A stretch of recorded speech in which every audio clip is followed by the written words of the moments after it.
Hey, Brian Krause here. Over the past week, I was over at my global sales kickoff. And while I was at global kickoff, I got asked a question a bunch of times.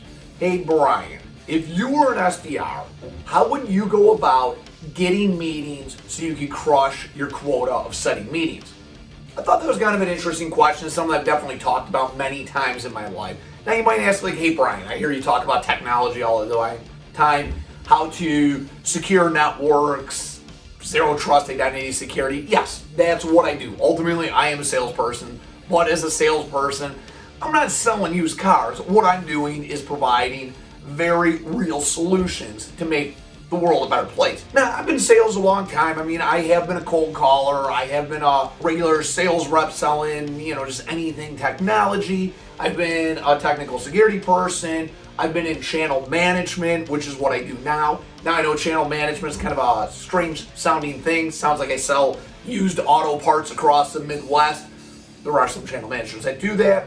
What I personally sell is identity security software. Now what's kind of interesting, as a channel manager though, I am helping our partners build a program or a practice around some of our products to be able to provide very real solutions to their customers. And as part of that, that means I work with many different stakeholders across the company. And what's particularly cool about my job, I see great SDRs and I see absolutely terrible SDRs. I've seen the whole gamut.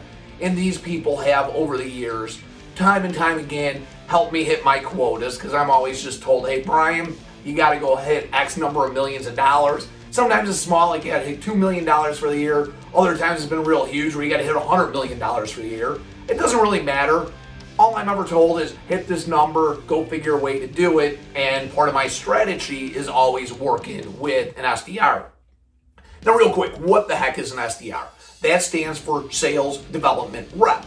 SDRs are generally younger people that are a little bit newer to sales, often fresh out of college. Now, you definitely have professional SDRs that have been doing this forever, and they're, very experienced people, my age, older, but they tend to be a little bit newer to the job. And their whole position at a company is to get out there, call customers, find opportunities, and then set a meeting or an appointment for one of the account executives to get in there and really discuss what sort of solution they can offer. Now, an SDR is absolutely critical to lead generation, bringing new leads into a business. It's also a thankless job. These roles tend to have a lot of changeover, because if you're not good, I don't even know if you need to be fired, you're going to leave the company, because it is difficult.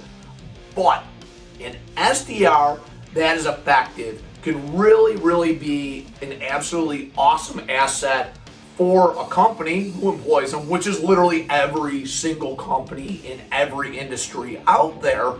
They're also a great asset to our customer base, because if our customers don't know we provide various solutions, they're not going to know to turn to us in whatever our specific industry is. There's a couple different ways that an SDR can go at finding leads. By and far, the most common one is they hopped on LinkedIn and they send in messages. They pick up their phone and just crank out 100 phone calls a day, send God knows how many emails. And yes, that is a strategy that 100% certainly works and is a common strategy over the years. However, let's be realistic. People aren't really looking to pick up a phone call from an unknown entity.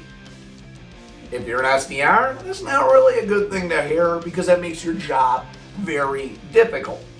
So what I wanted to do today, I realize it's kind of a long introduction to getting to my point, but what I wanted to do is really say, if I were an SDR and I had to go in that role today, how would I go about it so I could guarantee I could get appointments for my AEs and ultimately build out my brand so I could get hired into, a higher level sales position, because that's what my personal goal would be. Or if I just wanted to be the best darn SDR I could be, what would be the strategy to make that happen? And I'll tell you what it is. It's working with channel partners. Now, of course, you're gonna be like, yeah, Brian, you're the channel guy. Of course, you're gonna say channel partners, but you need to hear me out on this one. Why would you, as an SDR, call channel partners? And I'm also talking to you VP of sales out there and CMOs that say, hey, this is a dumb strategy. Well, you know what? You're 100% wrong. I guarantee it. And you're not going to agree with me, so I'm not going to change your mind, so you might as well click delete on my video at this point and move on. But those of you that are open into listening, the reason you want to work with a channel partner, partners out there, they hold relationships with their customers, and their customers trust them. They trust them a lot. Hence, when they trust them a lot, especially in B2B software sales, they tend to buy a lot of software from them. Large enterprises, this can be $100, $200, $300, $400 million a year of software every single year. And obviously that would be a very large enterprise, Fortune 500 kind of company. But when we come down into the mid-markets and SMBs, these customers are going to buy tens of thousands, hundreds of thousands, millions, depending on the size of the company. And the reason they're going to this partner is they trust them. And if you think about it, all of us on an individual level go to certain companies we trust. If I go to Walmart, I have a certain level of trust I have in Walmart. I don't think Walmart's going to buy unproven products. I don't believe Walmart's going to buy a product if it plugs into my wall or something that's going to automatically explode. So as a result, I have a level of trust. If I walk into Walmart, I think a product is good. Or if it was Target or Jewel, my local grocery store, whatever. Software buyers, B2B business buyers, they have that same level of trust in their partner, and hence they talk to the same sales rep day after day, month after month, year after year. Now, it doesn't mean they're going to always listen to their partner, and just blindly buy. But if you are a good channel partner rep, something that you learn over the years is, hey, if I'm looking out for the best interest of my customer, they're going to buy from me. And what does looking out for the best interest of your customer actually mean? Well, it means you realize your customer isn't looking to buy something to be cool. They're looking to buy stuff that is going to allow them to build their business bigger. Now, everybody, no matter where you reside in a business, we all have goals. You might be a director of IT and you were told to do some digital transformation project, which can mean a lot of things, but it might be get a phone-based app on the market so our customers can collect from us or connect with us and buy more of our product. Now, if your software is able to align with that need, and a channel partner, they know what priorities this person has and what they're working on for the year.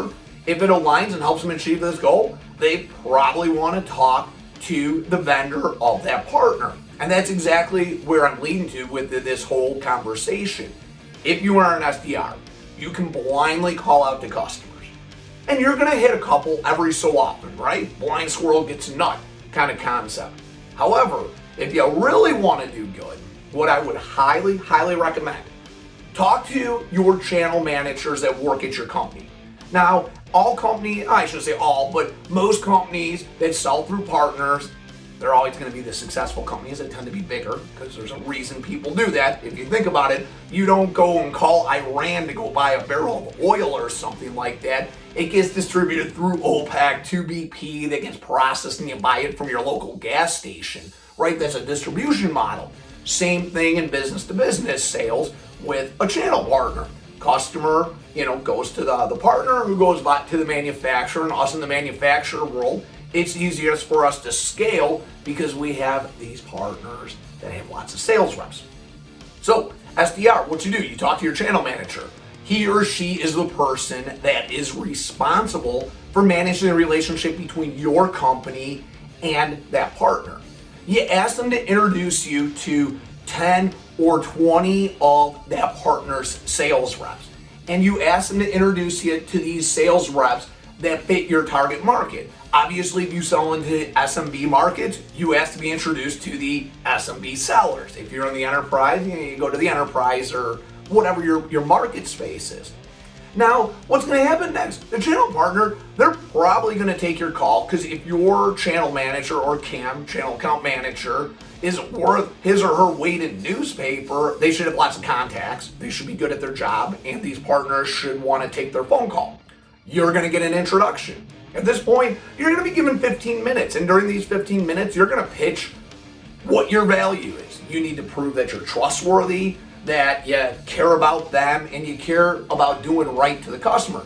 Because you got to remember, this partner rep, Their whole livelihood is built on having a great relationship with their customer. You violate that trust, they're not going to talk to you. They're not going to introduce you to your customer. Just flat out, not going to happen. But if you can tell them succinctly, this is what my product does, this is why I am a good person to work with, they'll be willing to introduce you to their customers that your product fits a profile of something that might fall into a priority. Now, it doesn't mean they're going to make you an introduction right away. They're probably going to ask you to say, hey, give me an email, something I can forward over to my customer, or give me a paragraph or two just so I can, repeat back what you told me and make sure I'm accurate and succinct. They're going to reach out to their customer first and just say, hey, Mr. Customer, I was talking to a friend of mine, a buddy of mine, trusted advisor, however they talk. They're going to say they told me about an idea. I know of this software, I know of this piece of hardware. They said that they're helping companies similar to yours solve problems that's helping them drive whatever their initiative is. Now the customer is going to talk to that partner and be like, I don't know. No, I don't care. That sounds stupid. I have no interest in this idea. If that's the case, well, you're not getting an introduction there. But that partner is also going to talk to that customer, and they're going to talk to a bunch of their other customers. They're going to ask, and they're likely, assuming you have a good product that's worthwhile and truly does serve the world and make things better, they're going to come across a couple customers that are going to say, well, you know what, partner? I trust you. This sounds like an idea I might want to hear about. And at that point, you've now got yourself an introduction in. So what does this mean as an SDR, and how the heck does this help you crush your quota? Well, I think most of us have seen out there in the SDR market, if you make 1,000 phone calls, you're going to get like 5 people to pick up. Maybe it's 10 or 15 or 2. I don't know. It's not going to be a whole lot. If you reach out through your CAM to the right market of account managers at your partner, and if you were to reach out to 25 of them, you're going to have 15 that are going to be willing to take a phone call from you and give you 15 minutes to hear you out. If you can prove yourself in those 15 minutes, the vast majority of them are going to be willing to at least ask a couple of their customers to validate your idea. And if your idea is actually legitimate and they can get a validation, they're likely going to get a meeting. And now all of a sudden, you went from having this goal as an SDR of setting 5 or 10 appointments, maybe it's 25 appointments for the month, and you can easily set that many in a week, and all of a sudden, you're on track to get to 400% of goal. You're working with your channel manager. You're helping build a better brand awareness for your company. And at the end of the day, you know what you're truly doing? You're serving the customer. You're helping them make their business better. And that is a guaranteed way, literally a guaranteed way that you'll crush your quota. Now, some of you are saying like, hey, Brian, how come you're telling this out across YouTube, across LinkedIn? Aren't you worried competitors are going to steal your information? No, I'm not at all, because you know what? The vast majority of sales managers and SDR managers and even SDRs are going to say, oh, no, this isn't how we always do it. It's too complicated. It's too risky. I feel uncomfortable. Well, if you're too uncomfortable giving an idea like this, you're lost. However, if you're willing to give this a try, I guarantee it will work for you and you will have some awesome success. And if you do have some awesome success, give me a shout out. Send me a $5 gift card to Starbucks or something like that. Don't actually do that. You know what? Put a positive comment on my video here, and if someday you're looking for a job, guess what? You can point somebody to this and say, I followed Brian Krause's advice on how to really bring my sales to the next level, and I am out there helping customers, and as a result of that, you're going to find yourself having unlimited opportunity in life, and you're probably just going to keep getting promoted up the ranks. Let me know what you think. Let me know the successes you have, assuming you actually try this. And if you like me, you like my content, make sure, give me a like, give me a subscribe, tell others, share my video. Thanks a lot. Have a great day.